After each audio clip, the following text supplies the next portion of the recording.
என்னடா சிலந்தியெல்லாம் காட்டுறேன், இதெல்லாம் என்ன அப்படிங்கிற மாதிரியெல்லாம் பார்க்காதீங்க. இதுக்குள்ளேருந்து நான் கற்றுக்கிட்ட நிறைய விஷயங்கள் இருக்குது. அதுக்காகத்தான் இதை நான் வீடியோவாகவே எடுத்தேன். இது பார்க்குறதுக்குமே ரொம்ப அழகாக இருந்தது. அதுவும் இல்லாமல் இதுக்கிட்டேருந்து நான் கற்றுக்கிட்ட விஷயத்துக்காகத்தான் நான் இதை உங்களுக்கு சொல்கிறதுக்காக வீடியோவாக எடுத்தேன். ரொம்பவே எனக்கு நிறைய கற்றுக்கிட்டேன் இதுக்கிட்டேருந்து. பார்க்குறதுக்கு சின்னதாக இருக்கு இல்லையா? இது ஒரே ஒரு சிலந்தி எவ்வளோ அழகாக கட்டியிருக்குன்னு பாருங்களேன். அதுவும் ரொம்ப நாளாக இல்லாமல் ஒரு குறிப்பிட்ட சில மணி நேரத்துக்குள்ளேயே இதை கட்டி முடிச்சிடுது. நம்ம இதை பிச்சு விட்டாலுமே மறுபடியும் கட்ட ஆரம்பிச்சிடுது. அப்போ இதுக்கிட்டேருந்து நம்ம என்ன கற்றுக்கணும்? தினம் தினம் நம்ம விழுந்தாலுமே உடனே எழுணுங்கிறத கற்றுக்கணும். அது நான் இதுக்கிட்டேருந்து இப்போ கற்றுக்கிட்டேன். Welcome to உமாரி Babu channel. எங்கன்னு பார்த்தீங்கன்னா கிச்சன் ஜன்னலில் தான். நான் தினமும் சமைக்கும் போது பார்த்திங்கன்னா இதை கொஞ்சமாக பிச்சு விடுவேன். ஆனால் அது கொஞ்ச நேரத்தில் எல்லாமே சரி பண்ணிடும். அந்த வலை பார்த்திங்களா, அந்த கூண்டு எவ்வளோ அழகாக இருக்குன்னுட்டு நான் கொஞ்சம் ரொம்ப ட்ரை பண்ணி தான் எடுத்தேன் இந்த வீடியோ பார்த்திங்கன்னா. ஆனால் நேரில் பார்க்கும்போது அவ்வளோ அழகாக இருந்தது. இந்த சிலந்தி ரொம்ப ஆரஞ்சு கலரில் இருந்தது. தினமும் ரசிக்க வேணாம், ரசித்து பார்ப்பேன். தினமும் இல்லை, ஒரு 2-3 நாள் தான் இருந்தது. அதை ரசித்து பார்த்துட்டு அதுக்கிட்டேருந்து நான் தெரிஞ்சுக்க வேண்டியதை தெரிஞ்சுக்கிட்டு அப்புறம் கடைசியில் தான் நான் இந்த வீடியோவாக எடுத்தேன். வீடியோ பிடிச்சிருந்தால் லைக் பண்ணுங்கள், ஷேர் பண்ணுங்கள், கமெண்ட் பண்ணுங்கள். ஐப் ஆப்ஷன் இருக்குது, அதையும் கொடுங்க. புதுசாக பார்க்குறவங்களா இருந்தால் சப்ஸ்கிரைப் பண்ணிக்கோங்க. நம்ம ஒரு நாள் கஷ்டம் ஆனாலே தோண்ட போய் உட்கார ஆரம்பிச்சிடுறோம். ஆனால் நம்ம என்ன கஷ்டப்படுத்தினாலும் அது தோண்டு போகாமல் அடுத்தடுத்து அது வேலையை அது பர்ஃபெக்டாக செஞ்சுக்கிட்டே இருக்குது. எந்த பலனையும் எதிர்பார்க்காம. அது மாதிரி தான் நம்ம பாட்டு நம்ம வேலையை செஞ்சுட்டு போயிட்டே இருக்கணும். கொஞ்சம் வலிக்குதுன்னு உக்காந்துடக்கூடாது. அதை நான் கற்றுக்கிட்டேன். இதே போல் தான் பார்த்திங்கன்னா இந்த நெல் பயிரில் இருக்க நிறைய சிலந்தி இருக்கும். அது பார்த்திங்கன்னா காலையில் ஒரு 7 மணி இருக்கும். 7 மணிக்கு சூரியன் வர வர அந்த சிலந்தியோட கூண்டெல்லாம் களைய ஆரம்பிச்சிடும். கழிஞ்சிட்டு அந்த சிலந்தி அதுக்கப்புறம் அந்த பயிரோட அந்த இதில் தாளில் போய் உட்கார ஆரம்பிச்சிடும். மதியமெல்லாம் வெயில் இருக்கும் இல்லைங்களா?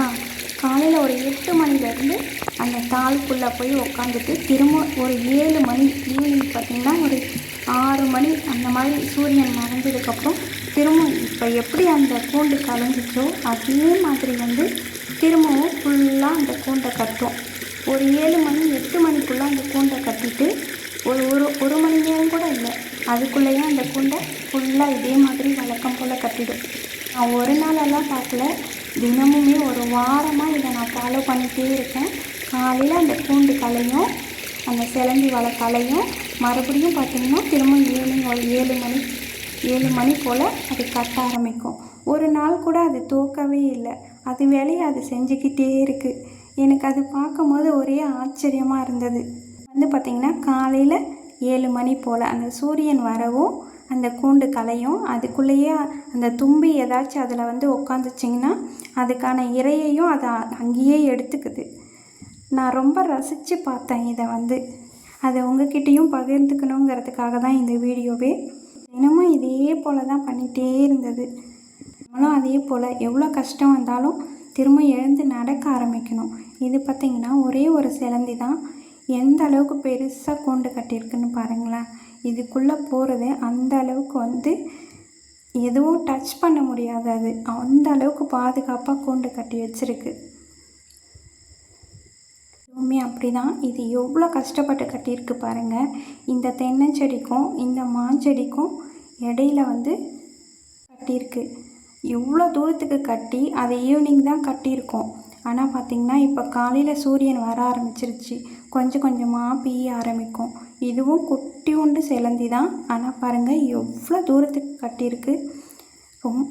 அவ்வளோ பெருசாக கட்டியிருக்கு. எனக்கு ஒரே ஆச்சரியமாக அதை நான் பார்த்துட்டு இருந்தேன். இந்த மாங்காய் செடி, இந்த தென்னஞ்செடி எவ்வளோ தூரம் இருக்குது, அவ்வளோ தூரத்துக்கும் அந்த வலை பின்னி இருக்குது. அவ்வளோ அழகாக இருந்தது பார்க்குறதுக்கு. சொன்னது சரியா என்னன்னுட்டு கமெண்ட்டில் சொல்லுங்கள். அடுத்து பார்த்திங்கன்னா இந்த குழவியையும் நான் ரசித்து இதுக்கிட்ட இருந்தும் நான் கற்றுக்கிட்டது, அதையும் உங்களுக்கு ஷேர் பண்ணுறேன். பாருங்கள் எவ்வளோ அழகாக கட்டுதுன்னு பாருங்கள். இதுக்குள்ளே புழு இருக்கும். அதோட புழுவெல்லாம் வச்சு அதை எந்த அளவுக்கு பாதுகாப்பாக கட்டுதுன்னு பாருங்கள். நம்மள மாதிரி நிறைய எடுத்துகிட்டு மண் எடுத்துகிட்டு வந்து வீடு கட்டுற மாதிரி இல்லை. அந்த சின்ன குட்டியுண்டு வாயால் போயிட்டு கொஞ்சம் கொஞ்சமாக மண் எடுத்துகிட்டு வந்து எந்த அளவுக்கு எவ்வளோ அழகாக கட்டுதுன்னு பாருங்களேன். நான் சும்மா ரசித்து அப்படியே பார்த்துட்டே இருப்பேன். என்னடா இது அப்படின்னு சொல்லிட்டு. ஒவ்வொருத்தர்கிட்டையும் ஒவ்வொரு திறமை இருக்குது, அவங்கவுங்களுக்கான தனித்துவமாக இருக்குது. அது போல் தான் நம்மக்கிட்ட என்ன இருக்குதுன்னு நம்ம தெரிஞ்சு அதுக்கு தகுந்த மாதிரி நம்ம போயிட்டே இருக்கணும். எங்கேயும் சோர்ந்து உக்காந்துடக்கூடாது. அதுதான் நான் இவங்கக்கிட்டேருந்து நான் கற்றுக்கிட்டது. சொல்கிறது சரியா தவறான்னு நீங்களே கமெண்ட்டில் சொல்லுங்கள். ரொம்பவே அழகாக இருந்தது. இது போயிட்டு அந்த குட்டியோண்டு மண் எடுத்துகிட்டு வந்து அதுக்குள்ளே வச்சு இது அவ்வளோ அழகாக அது உள்ளே போயிட்டு வர்ற மாதிரி இடைவெளி விட்டு அந்த கூண்டை கட்டுறது அவ்வளோ சூப்பராக இருந்தது. அதே மாதிரி இந்த குழவி பார்த்திங்கன்னா கால் பாதம் படாத மண்ணை தான் எடுத்துகிட்டு வந்து இந்த மாதிரி கட்டுமா.